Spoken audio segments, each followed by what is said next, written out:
किसी की नजर मुझ पर पड़े ना पड़े,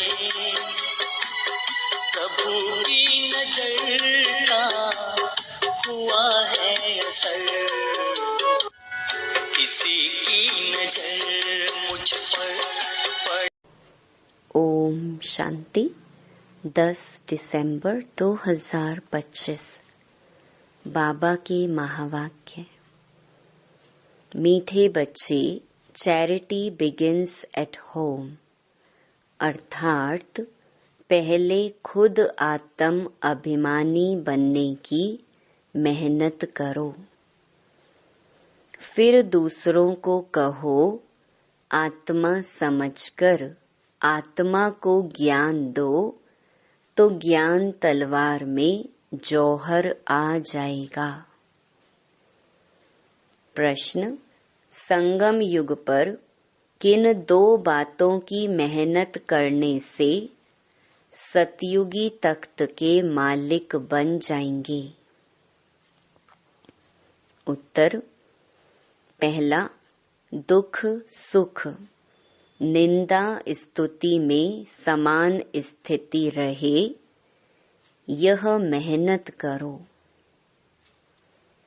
कोई भी कुछ उल्टा सुल्टा बोले, क्रोध करे तो तुम चुप हो जाओ, कभी भी मुख की ताली नहीं बजाओ। दूसरा, आंखों को सिविल बनाओ, क्रिमिनल आई बिल्कुल समाप्त हो जाए। हम आत्मा भाई भाई हैं, आत्मा समझकर ज्ञान दो। आत्म अभिमानी बनने की मेहनत करो तो सतयुगी तख्त के मालिक बन जाएंगे। संपूर्ण पवित्र बनने वाले ही गद्दी नशीन बनते हैं। ओम शांति। रूहानी बाप रूहानी बच्चों से बात करते हैं। तुम आत्माओं को यह तीसरा नेत्र मिला है, जिसको ज्ञान का नेत्र भी कहा जाता है। उनसे तुम देखते हो अपने भाइयों को, तो यह बुद्धि से समझते हो ना कि जब हम भाई भाई को देखेंगे तो कर्मेंद्रियां चंचल नहीं होंगी, और ऐसे करते करते आंखें जो क्रिमिनल हैं वह सिविल हो जाएंगी। बाप कहते हैं, विश्व का मालिक बनने के लिए मेहनत तो करनी पड़ेगी ना, तो अभी यह मेहनत करो। मेहनत करने के लिए बाबा नई नई गुहिया पॉइंट सुनाते हैं ना, तो अभी अपने को भाई भाई समझकर ज्ञान देने की आदत डालनी है। फिर यह जो गाया जाता है कि वी आर ऑल ब्रदर्स, यह प्रैक्टिकल हो जाएगा। अभी तुम सच्चे सच्चे ब्रदर्स हो, क्योंकि बाप को जानते हो। बाप तुम बच्चों के साथ सर्विस कर रहे हैं। हिम्मते बच्चे मददे बाप। तो बाप आकर के यह हिम्मत देते हैं सर्विस करने की, तो यह सहज हुआ ना। तो रोज यह प्रैक्टिस करनी पड़ेगी, सुस्त नहीं होना चाहिए। यह नई नई पॉइंट्स बच्चों को मिलती हैं। बच्चे जानते हैं कि हम भाइयों को बाबा पढ़ा रहे हैं, आत्माएं पढ़ती हैं। यह रूहानी नॉलेज है, इसे स्पिरिचुअल नॉलेज कहा जाता है। सिर्फ इस समय रूहानी नॉलेज रूहानी बाप से मिलती है, क्योंकि बाप आते ही हैं संगम युग पर, जबकि सृष्टि बदलती है। यह रूहानी नॉलेज मिलती भी तब है जब सृष्टि बदलने वाली है। बाप आकर यही तो रूहानी नॉलेज देते हैं कि अपने को आत्मा समझो। आत्मा नंगी अशरीरी आई थी, यहाँ फिर शरीर धारण करती है। शुरू से अब तक आत्मा ने 84 जन्म लिए हैं, परंतु नंबरवार जो जैसे आए होंगे वह वैसे ही ज्ञान योग की मेहनत करेंगे। फिर देखने में भी आता है कि जैसे जिसने कल्प पहले जो पुरुषार्थ किया, मेहनत किया, वह अभी भी ऐसे ही मेहनत करते रहते हैं। अपने लिए मेहनत करनी है, दूसरे कोई के लिए तो नहीं करनी होती है। तो अपने को ही आत्मा समझ करके अपने साथ मेहनत करनी है। दूसरा क्या करता है उसमें हमारा क्या जाता है। चैरिटी बिगिंस एट होम माना पहले पहले खुद मेहनत करनी है, पीछे दूसरों को, भाइयों को कहना है। जब तुम अपने को आत्मा समझ करके आत्मा को ज्ञान देंगे तो तुम्हारी ज्ञान तलवार में जौहर रहेगा। मेहनत तो है ना, तो जरूर कुछ न कुछ सहन करना पड़ता है। इस समय दुख सुख, निंदा स्तुति, मान अपमान, यह सब थोड़ा बहुत सहन करना पड़ता है। तो जब भी कोई उल्टा सुल्टा बोलता है तो कहते हैं चुप। जब कोई चुप कर देते हैं तो पीछे कोई गुस्सा क्या करेंगे। जब कोई बात करते हैं और दूसरा भी बात करते हैं तो मुख की ताली बजती है। अगर एक ने मुख की ताली बजाई और दूसरे ने शांत किया तो चुप। बस यह बाप सिखलाते हैं। कभी भी देखो कोई क्रोध में आते हैं तो चुप हो जाओ, आपे ही उसका क्रोध शांत हो जाएगा। दूसरी ताली बजेगी नहीं। अगर ताली से ताली बजी तो फिर गड़बड़ हो जाती है। इसीलिए बाप कहते हैं बच्चे कभी भी इन बातों में ताली नहीं बजाओ, न विकार की, न काम की, न क्रोध की। बच्चों को हरेक का कल्याण करना ही है। इतने जो सेंटर्स बने हुए हैं किस लिए? कल्प पहले भी तो ऐसे सेंटर्स निकले होंगे।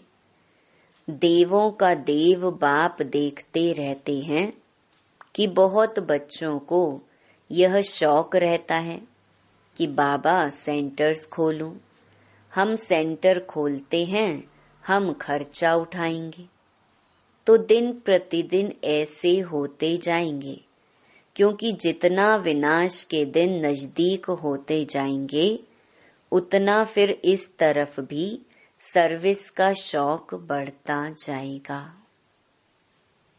अभी बाप दादा दोनों इकट्ठे हैं तो हरेक को देखते हैं कि क्या पुरुषार्थ करते हैं, क्या पद पाएंगे, किसका पुरुषार्थ उत्तम, किसका मध्यम, किसका कनिष्ठ है, वह तो देख रहे हैं।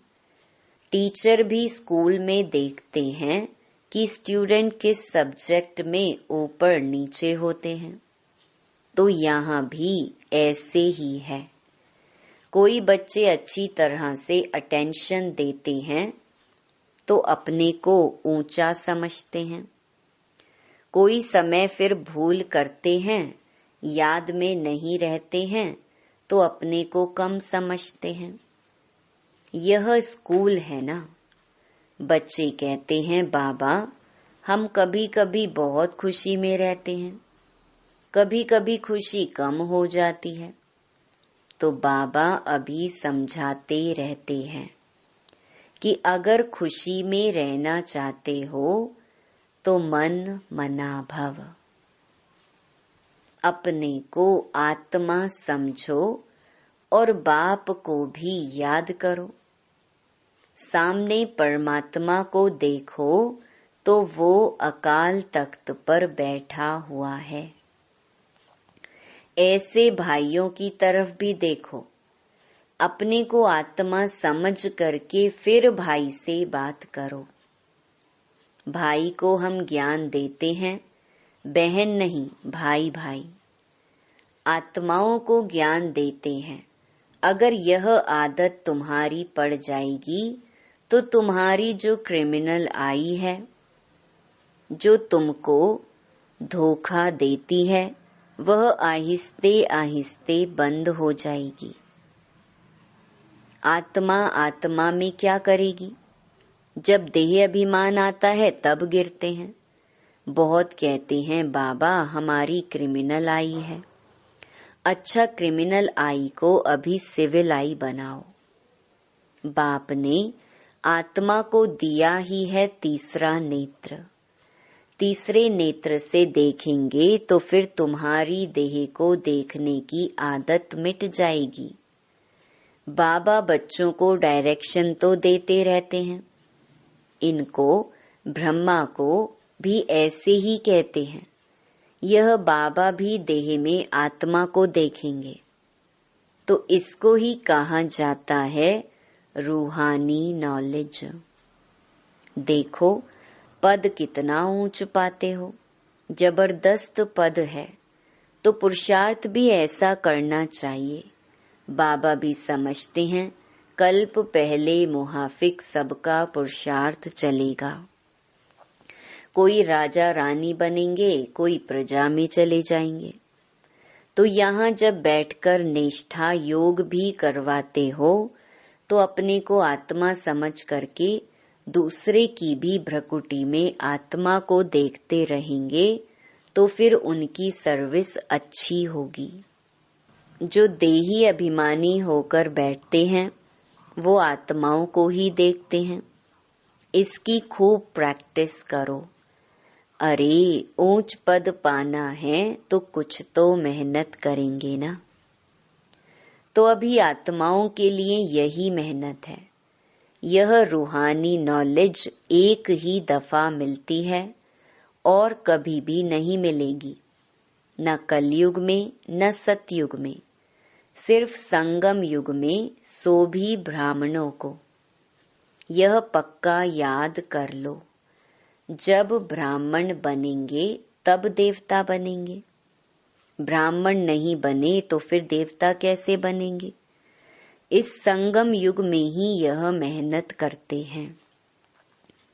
और कोई समय में यह नहीं कहेंगे कि अपने को आत्मा, दूसरे को भी आत्मा समझ उनको ज्ञान दो। बाप जो समझाते हैं उस पर विचार सागर मंथन करो। जज करो कि क्या यह ठीक है, हमारे फायदे की बात है। हमको आदत पड़ जाएगी कि बाप की जो शिक्षा है सो भाइयों को देना है, फीमेल को भी देना है तो मेल को भी देना है। देना तो आत्माओं को ही है। आत्मा ही मेल फीमेल बनी है, बहन भाई बनी है। बाप कहते हैं मैं तुम बच्चों को ज्ञान देता हूँ। मैं बच्चों की तरफ आत्माओं को देखता हूँ और आत्माएं भी समझती हैं कि हमारा परमात्मा जो बाप है वह ज्ञान देते हैं। तो इसको कहेंगे यह रूहानी अभिमानी बने हैं। इसको ही कहा जाता स्पिरिचुअल ज्ञान की लेन देन, आत्मा की परमात्मा के साथ। तो यह बाप शिक्षा देते हैं। जब भी कोई विजिटर आदि आते हैं तो भी अपने को आत्मा समझ, आत्मा को बाप का परिचय देना है। आत्मा में ज्ञान है, शरीर में नहीं है, तो उनको भी आत्मा समझ करके ही ज्ञान देना है। इससे उनको भी अच्छा लगेगा। जैसे कि यह जौहर है तुम्हारे मुख में। इस ज्ञान की तलवार में जौहर भर जाएगा, क्योंकि देही अभिमानी होते हो ना। तो यह भी प्रैक्टिस करके देखो। बाबा कहते हैं जज करो, यह ठीक है। और बच्चों के लिए भी यह कोई नई बात नहीं है, क्योंकि बाप समझाते ही सहज करके हैं। चक्कर लगाया, अब नाटक पूरा होता है। अभी बाबा की याद में रहते हैं। तमो प्रधान से सतो प्रधान बन, सतो प्रधान दुनिया का मालिक बनते हैं। फिर ऐसे ही सीढ़ी उतरते हैं। देखो कितना सहज बताते हैं। हर 5000 वर्ष के बाद मेरे को आना होता है। ड्रामा के प्लान अनुसार मैं बंधायमान हूँ। आकर के बच्चों को बहुत सहज याद की यात्रा सिखलाता हूँ। बाप की याद में अंतमति सो गति हो जाएगी। यह इस समय के लिए है। यह अंतकाल है। अभी इस समय बाप बैठ करके युक्ति बतलाते हैं कि माँ मेकम याद करो तो सदगति हो जाएगी। बच्चे भी समझते हैं कि पढ़ाई से यह बनूंगा, फलाना बनूंगा। इसमें भी यही है कि मैं जाकर के नई दुनिया में देवी देवता बनूंगा। कोई नई बात नहीं है। बाप तो घड़ी घड़ी कहते हैं नथिंग न्यू। यह तो सीढ़ी उतरनी चढ़नी है, जिनकी कहानी है ना, उसको सीढ़ी उतरने और चढ़ने का काम दिया गया। यह नाटक ही है चढ़ना और उतरना। याद की यात्रा से बहुत मजबूत हो जाएंगे। इसीलिए भिन्न भिन्न प्रकार से बाप बच्चों को बैठ सिखलाते हैं कि बच्चे अभी देही अभिमानी बनो। अभी सबको वापस जाना है। तुम आत्मा पूरे 84 जन्म लेकर तमो प्रधान बन गई हो। भारतवासी ही सतो रजो तमो बनते हैं। दूसरी कोई नेशनैलिटी को नहीं कहेंगे कि पूरे 84 जन्म लिए हैं। बाप ने आकर के बताया है, नाटक में हरेक का पार्ट अपना अपना होता है। आत्मा कितनी छोटी है। साइंसदानों को यह समझ में ही नहीं आएगा कि इतनी छोटी आत्मा में यह अविनाशी पार्ट भरा हुआ है। यह है सबसे वंडरफुल बात। यह छोटी सी आत्मा और पार्ट कितना बजाती है, वह भी अविनाशी। यह ड्रामा भी अविनाशी है और बना बनाया है। ऐसे नहीं कोई कहेंगे कि कब बना, नहीं, यह कुदरत है। यह ज्ञान बड़ा वंडरफुल है। कभी कोई यह ज्ञान बता ही नहीं सकते हैं। ऐसे कोई की ताकत नहीं है जो यह ज्ञान बताएं। तो अभी बच्चों को बाप दिन प्रतिदिन समझाते रहते हैं।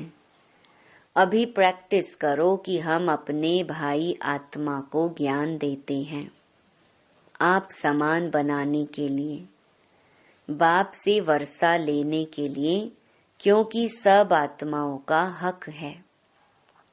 बाबा आते हैं सभी आत्माओं को अपना अपना शांति व सुख का वर्षा देने।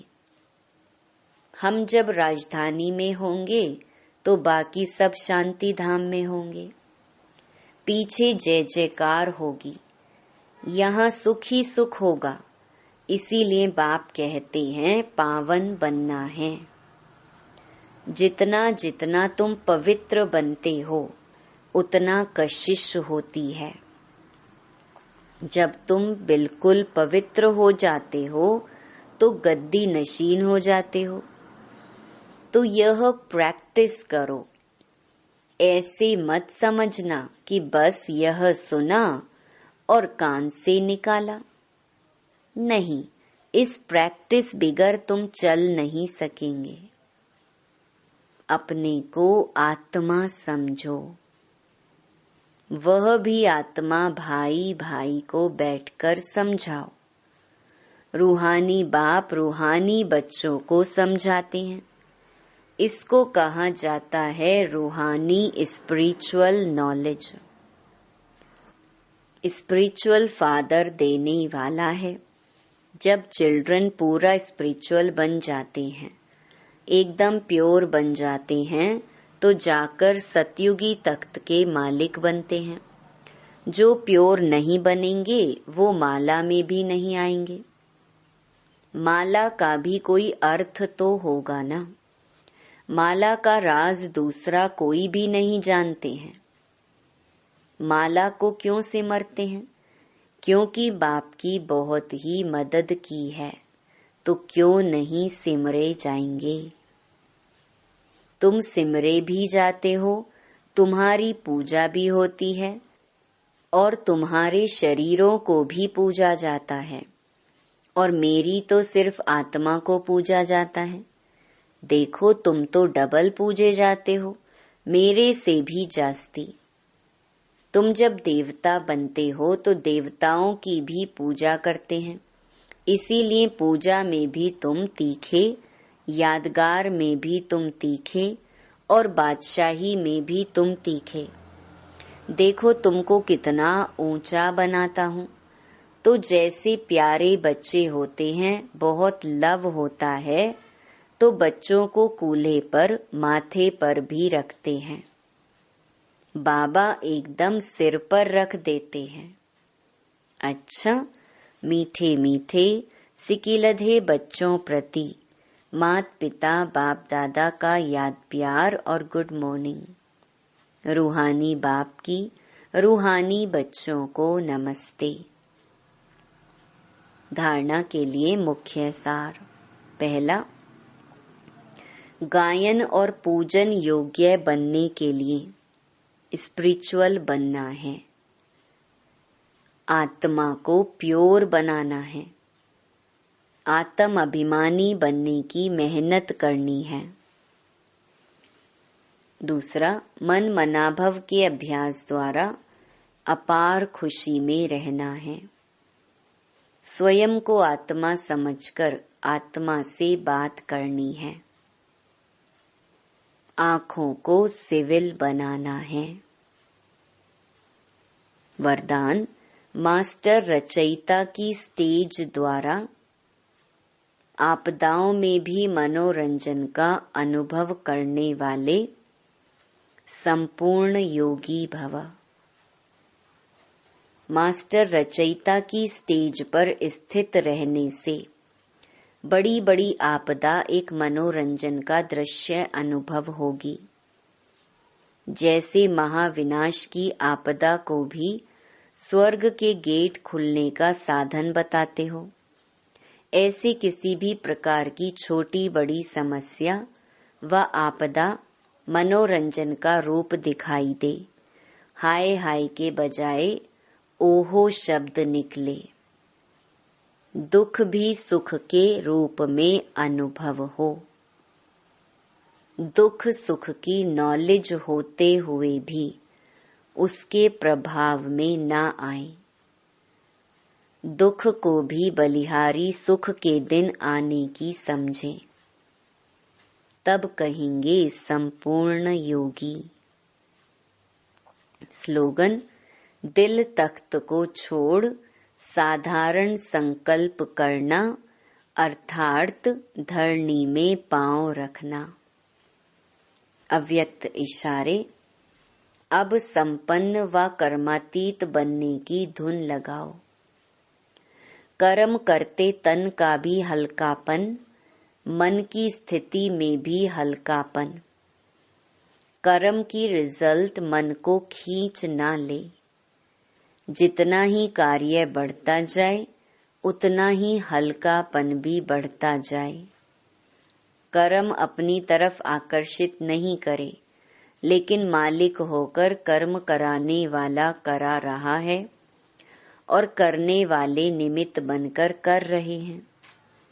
यह अभ्यास बढ़ाओ तो संपन्न कर्मातीत सहज ही बन जाएंगे।